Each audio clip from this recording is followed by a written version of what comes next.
ang tanawin ng paglilibing sa ating Panginoong Hesus na matatagpuan sa pusod ng Jerusalem ay matagal nang naging isang lugar ng paglalakbay at pagsamba para sa mga Kristiyano sa buong mundo.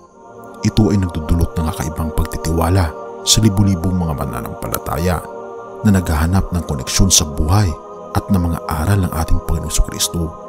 Subalit kamakailan lamang, isang kaganapang walang kapantay na kahalagahan ang naganap.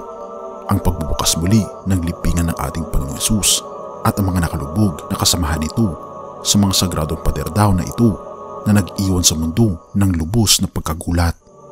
Pero ano nga ba ang maaring matagpuan sa loob ng sinaunang pader na nagulat ang lahat nang makita nila ito? Ito ba ay sinaunang mga alingaw nang hindi maipahayag na kahalagahan, mga palatandaan ng sinaunang konspirasyon o marahil ay ebidensya ng himalang pangyayari na lumalampas sa lahat ng pang-unawa ng tao? Baka naman gusto mong manatili kaibigan hanggang sa dulo ng video na ito kung saan ating sasagutin ang mga katanungan na ito at aminin natin ang isang nakakatakot na bagay na kamakailan lamang ay natuklasan ng mga siyentipiko. Simulan na natin. Papasok tayo sa pusod ng isa daw sa pinakabanal na puok sa Kristyanismo, ang simbahan ng banal na libingan daw o Church of the Holy Sepulchre sa kasalukuyang bansang Israel. Isang lugar na puno ng kasaysayan, misteryo at kontrobersya. Ang simbahan ng banal na libingan na sinasabi nila ay isang sagradong engklabo. Bago natin ilantad ang mga natuklasan ng Islam, maghanda ka muna sa mga susunod na eksena. Ang Church of the Holy Sepulchre ay isang lugar ng malalim na kahalagahan para sa mga Kristiyano sa buong mundo na pinapaniwalaang naglalaman ng libingan ng ating Panginoong Kristo mismo. Matapos ang mga siglong pagtatapa at pagkalimot, isinailalim ang libingan sa isang kinakailangang pag-aayos noong October 2016. Ngunit maliit lang ang alam ng sinuman kung ano ang naghihintay sa kanila sa ilalim ng sinaunang plato na marmol. Isang paglalakbay sa mga panahon ang susundan natin. Ang bagong tipan ay nagbibigay ng ilang ideya sa lokasyon ng libingan ng ating Panginoong Hesus na matatagpuan malapit sa puok ng kanyang pagpapako sa krus. Layunin ng istruktura na tustusan ang kanyang katawan at ang krus na kanyang pinagsaligan. Bagamat hindi tiyak ang eksaktong sukat ng puok ng paglilibing, nakuha ng mga historiador ang mga pinagmulan ng simbahan sa panahon ni Roman Emperor Constantine the Great na nagtayo ng unang simbahan sa lugar noong 326 CE. Si Helena, ang ina ni Constantine, ang naging mahalagang bahagi ng kwento. Siya ay pinag-utos na hanapin ang bato ng ating Panginoong Hesus at kasama si Bishop Vesuvius. Sumabak sila sa isang misyon na magiging bahagi ng kasaysayan. Sa pamamagitan ng kanilang pananampalataya, naniniwala sila na mahanap nila ang sagradong puok at sa gayon na itayo ang pundasyon ng Church of the Holy Sepulchre na sinasabi nila. Sa mga nagdaang panahon, naranasan ng Church of the Holy Sepulchre ang maraming mga pag-aayos na ginawang iba't ibang mga sektor ng Kristyanismo. Subalit sa gitna ng pagtatangkilik at paggalang sa simbahan, may mga pagtatalo rin na umusbong. Isa sa mga kagiliw-giliw na kontrobersyang ito ay isang hagdan na nakalagay sa taas ng pinto ng simbahan sa loob ng mahigit na 2 siglo. Dahil dito, ito ay tinawag na immovable ladder o ang hagdan na hindi magbabago. Mukhang may mga bagay na nakalaan para manatili sa dating kalagayan. Ngunit dito nagsisimula na maging totoong kapanapanabik ang mga bagay. Ang pagkumpuni ng Church of the Holy Sepulchre matapos ang mga siglong pag-aaksaya at pagkalimot ay isang malaking gawain. Hindi lamang dahil sa pisikal na pag-aaksaya, kundi pati na rin sa komplikadong pag-aari ng iba't ibang mga sektor ng Kristyanismo. Gayunpaman, ang pagtitiwala sa pagbabalik-aral ng kasaysayan ay nanaig at dumating ang oras na maayos ito. Ngunit kakaunti lang ang alam ng mga pari kung anong magiging epekto ng mga susunod na pangyayari. Totoo nga na ang pagsasaayos ng Church of the Holy Sepulchre ay naging napakalaking gawain. May budget na mahigit sa 4 na milyong dolyar ang proyektong naglalayong i-restore ang edikulo, isang sagradong istruktura sa loob ng Church of the Holy Sepulchre ayon sa kanila na naglalaman daw ng pinasasalamatan ng mga tao. Noong 1555, nagdesisyon ang mga mongheng Franciscan na protektahan ang libingan ng ating Panginoong Hesus daw sa mga masyadong excited na mga maglalakbay sa pamagitan ng pagtakip nito ng bagong plato ng marmol. Naging ganap na nakasil ang sagradong paglibing na ito sa maraming henerasyon. Pero ano nga ba ang makikita sa ilalim ng takip na iyon at ang pagkakaroon ng interes ay lalong tumitindi. Noong 1947, sa panahon ng British colonial rule, maingat na inilagay ang bakal na patungan sa paligid ng Ottoman-style edikulo ng Church of the Holy Sepulchre. Ito ay para mapanatili itong hindi bumagsak sa lupa. Subalit hindi nila alam na mga dekadang makakaraan sa ganitong pook magaganap ang isang mas kakaibang pangyayari. Pero kaya ba ng agham na magpahayag ng mga kasaysayan na itago sa mga pangyayaring Biblia? Noong 2016, nagtungo ang isang matapang na kupunan ng mga siyentipiko mula sa Athens University sa isang ambisyosong proyekto ng pagbabalik-aral sa libingan ng ating Panginoong Hesus daw. Pero anong mga sikreto kaya ang kanilang madidiskubre sa ilalim ng mga layers ng panahon?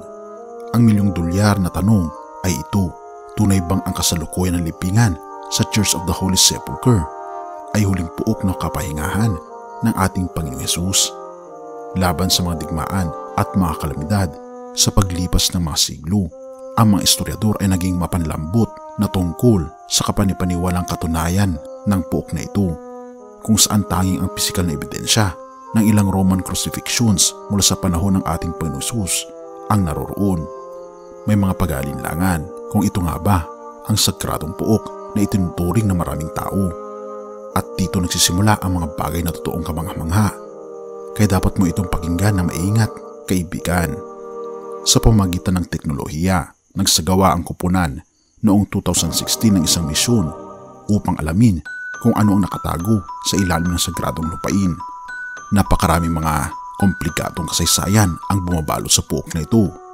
May mga bahagi ng kasaysayan na naghihintay na maibalik. Magbibigay ba ng kasagutan ang kanilang modernong mga kagamitan? Ang lugar kung saan idineklara ni Helena at Vesuvius ang bato ng ating Panginoong Hesus ay may makulay na kasaysayan bago pa man dumating ang Kristyanismo. Ito'y naging isang templo para sa Roman gods na sina Jupiter at Venus na itinayo ni Emperor Hadrian. Ayon sa teorya ng archaeology, si Virgilio Cano Corbo, may kakaibang pagkakapareho ito na tumagal ng mga siglo. Ngunit sapat ba ito upang patunayan ang mga aligasyon? Sa mga pagkakalas noong dekada 1970, natuklasan ang mga libigang bato at mga labi ng orihinal na simbahan ni Constantine noong 326 CE. Gaya ng inilarawan sa Biblia, ang mga natuklasan na ito ay nagdagdag ng tiwala sa paniniwala na ito ang puok ng libingan ng ating Panginoong Hesus. Sa isang pambihilang pagtakbo sa panahon, ang kupunan mula sa Athens ay nagsagawa ng misyon upang ayusin ang labas ng edikulo. Maingat nilang tinanggal ang amag at pinsala dulot ng tubig gamit ang kanilang mga kamay at pinalakas ang istruktura gamit ang mga modernong screws. Inalagaan ang sagradong kasaysayan ng simbahan, ngunit ang pangunahing pagtatanghal ay sumusunod pa. Sa isang nakakamanghang marathon na nagtagal ng 60 hours, walang tigil ang kupunan sa pag-aalis ng sinaunang plato ng marmol. Nangyari ito noong October 25 at 26, 2016. Habang itinaas ang marmol, puno ng gulat ang paligid sa mga reaksyon ng mga siyentipiko. Dahil sa nakita nila sa ilalim, sobrang pagkamangha ang kanilang nadama. Ano nga ba ang kanilang natuklasan sa ilalim ng kasangkapang iyon? Habang lumalalim sila sa loob ng silungan ng paglilibing, sinalubong sila ng mga dumi at basura na nagtagal ng maraming taon. Ito ay mga bagay na hindi nakikita ng mga mata ng tao at maaring huli na itong makita. Ang oras ay nagmamadali para sa napakalupit na pagtuklas na ito. Sa ilalim ng puting marmol na plato na inilagay ng mga mongheng Franciscan noong 1555, natagpuan nila ang isa pang sinaunang sorpresa, isang pangalawang plato ng abong marmol. Pero ang mas kakaiba ay ang anumang nakita nila sa ibabaw. Mayroong mga palatadaang inukit sa marmol na maaring nagmula sa panahon ng mga Crusader. O baka naman ebidensya ito ng pagsalakay ng mga Arabong mananakop. Mga teorya ang pumukaw. Pero isang bagay lang ang malinaw. Ito ay hindi ordinaryong pagtutuklas. Pero paano nga ba nila malalaman ang eksaktong petsa ng misteryosong silungan? Ang paghahanap ng katotohanan sa pamamagitan ng siyensya ay ang kanilang layunin. Dala ng optical stimulated luminescence, naglunsad ang kuponan sa isang proyektong layunin madate ang misteryosong marmol. Ngunit ang pangalan ng laro ay pasensya. Tatagal ng halos 1 taon bago lumabas ang resulta. At nang maganap ito, nagdulot ito ng revolusyon sa komunidad ng archaeology. May ebidensyang sayentipiko na nagtuturo na ang kasangkapan ng libingan at ang natagong takip nito ay huling nabuksan noong ika-4 na siglo. Ito ay panahong kaakibat din ng unang simbahan ni Constantine noong 326 CE. Ayon ito sa pagsasalaysay sa banal na kasulatan, ang Biblia. Pero hindi rin dito natapos ang analysis. Ang mga sabog na bato mula sa southern wall ng libingan ay nagpatibay ng dating mga bato at marmol sa takip. Ang mga natuklasan ay nagtugma sa kwento ng simbahan. Nagbigay ito ng kasaysayan na sumusuporta sa paniniwala na ito raw ang puok ng libingan ng ating Panginoong Hesus. Ang mga natuklasan na ito ay naglunsad ng malalim na pagsilip sa mga pangyayari ng simbahan at itinampok ang kahalagahan ng mga ito. Naging masusi ang mga pangyayari sa buong mundo at umabot ito sa mga sayentipiko. Si Don Bahat, isang kilalang archaeologist sa Israel na dati nag-aalinlangan sa pagiging totoo ng puok, ay nagsalita na ngayon ay may sapat na ebidensya para hindi na ito pagdudahan. Ang mga natuklasan ay labis na kapanipaniwalang para ignorahin. Nilantad ng pagpaparestore ang mga bagong katotohanang nagpabago sa pag-unawa natin sa pinakabanal na puok na sinasabi na puok ng Kristyanismo daw. Bagamat may mga patuloy na pagtatalo ukol sa pagiging totoo ng puok na ito, may mga tao pa rin na malalim ang paniniwala rito. Ang kanilang pananampalataya ay hindi nakasalalay sa pagtuklas ng mga pag-aaral na ito, kundi sa sarili nilang pananampalataya. Habang nagtatapos tayo sa paglalakbay sa panahon at pananampalataya, napagtanto natin na sa bawat natuklasang kasaysayan, ang malalim na ugnayan ng siyensya at pananampalataya ay unti-unting nabubunyag. Ngunit higit sa lahat, mga kaibigan, ang pinakasusi ng ating pananampalataya ay hindi matatagpuan sa sinasabing banal na puok o Holy Sepulchre, sapagkat aanin pa natin ang libingan kung wala naman doon ang Diyos na nakalibing dito, dahil ang totoong Diyos, ang ating Panginoong Jesucristo, ay wala na sa libingan. Nagpapahiwatig na siya ay buhay at walang kwenta ang ating pananampalataya kung bibigyan natin ng pansin ang libingang ito, sapagkat ang totoong Diyos natin, ang ating Panginoong Jesucristo, ay wala na sa libingan at siya ay buhay na siyang nagbibigay ng pag-asa para sa atin na mamuhay ng sang-ayon sa kanyang kalooban at mamanahin natin ang langit na bayan, kapiling niya sa langit na bayan. John 11 verse 25-26. Ang sinumang sumasampalataya sa akin, kahit mamatay ay muling mabubuhay. At sinumang nabubuhay at sumasampalataya sa akin ay hindi mamamatay kailanman. Naniniwala ka ba sa sinasabi ko? Ito ang pahayag ng ating Panginoong Diyos sa atin, na kung sino man ang sumasampalataya sa Kanya ay hindi na mararanasan ang kamatayan. At ang tanong, mga kaibigan, sumasampalataya ka ba sa sinasabi ng ating Panginoong Diyos? Tayo'y manalangin. Ama naming banal, mga Panginoon naming Diyos, tunay nga po, Panginoon, na kami po ay sumasampalataya sa inyo, na kayo po'y buhay at hindi na natili sa libingan, na nagpapahiwatig, Panginoon. May pag-asa ng buhay na walang hanggan sa mga taong sumasampalataya sa inyo. At narito kami, Panginoon, sumasampalataya kami na kayo po ang buhay na walang hanggan.